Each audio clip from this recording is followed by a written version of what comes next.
Then real quick, we've got 4 different types of workouts on our bike. We've got our 50 virtual trails, we've got the heart rate training, we've got our video games, and then we've got our studio spin classes.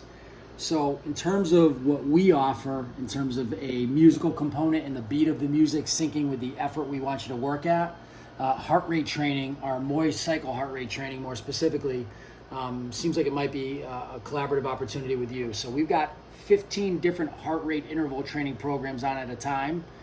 We break them down by boost, interval, strength, endurance, race day. They're just different types of interval rides. And each of these has its own custom soundtrack.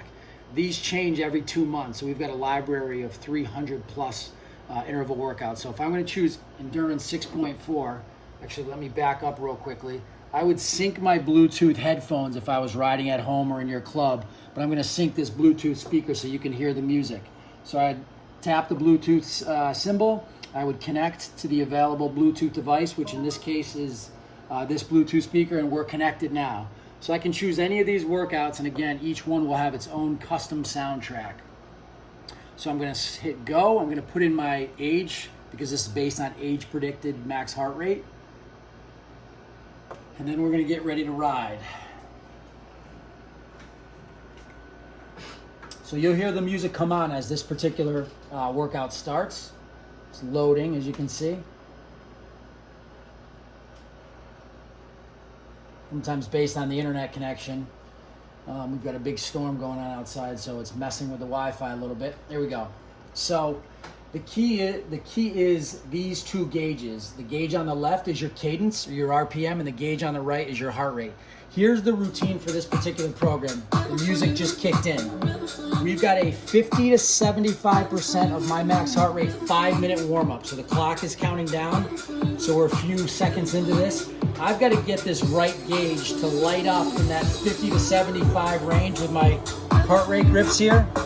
That'll tell me that I'm in the right zone and the right cadence. So there we go. It lit up in blue on the right. I'm at 56%, so right in that range. I have to stay there for another 4, 26, 25.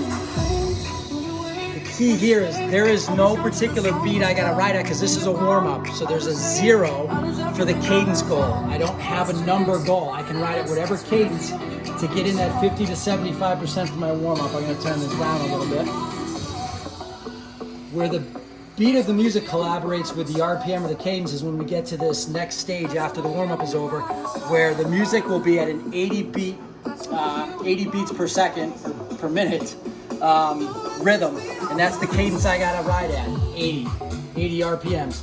I do that for a minute, and then I've got a 3-minute and 1 second lockdown stage where it's a faster RPM, a faster cadence, so I've got to pedal at 90 revolutions, and the beat of the music will sync up with that. And then I got a faster beat at 100, because that's my RPMs. So I think you get the idea. Actually, and here's a good example. It'll go from 100 to 65 RPM, so a much slower revolution, higher resistance on the bike, and the beat of the music will slow down to coordinate with that 65 RPM goal or cadence goal. Hopefully that makes a little sense, and look forward to chatting with you tomorrow.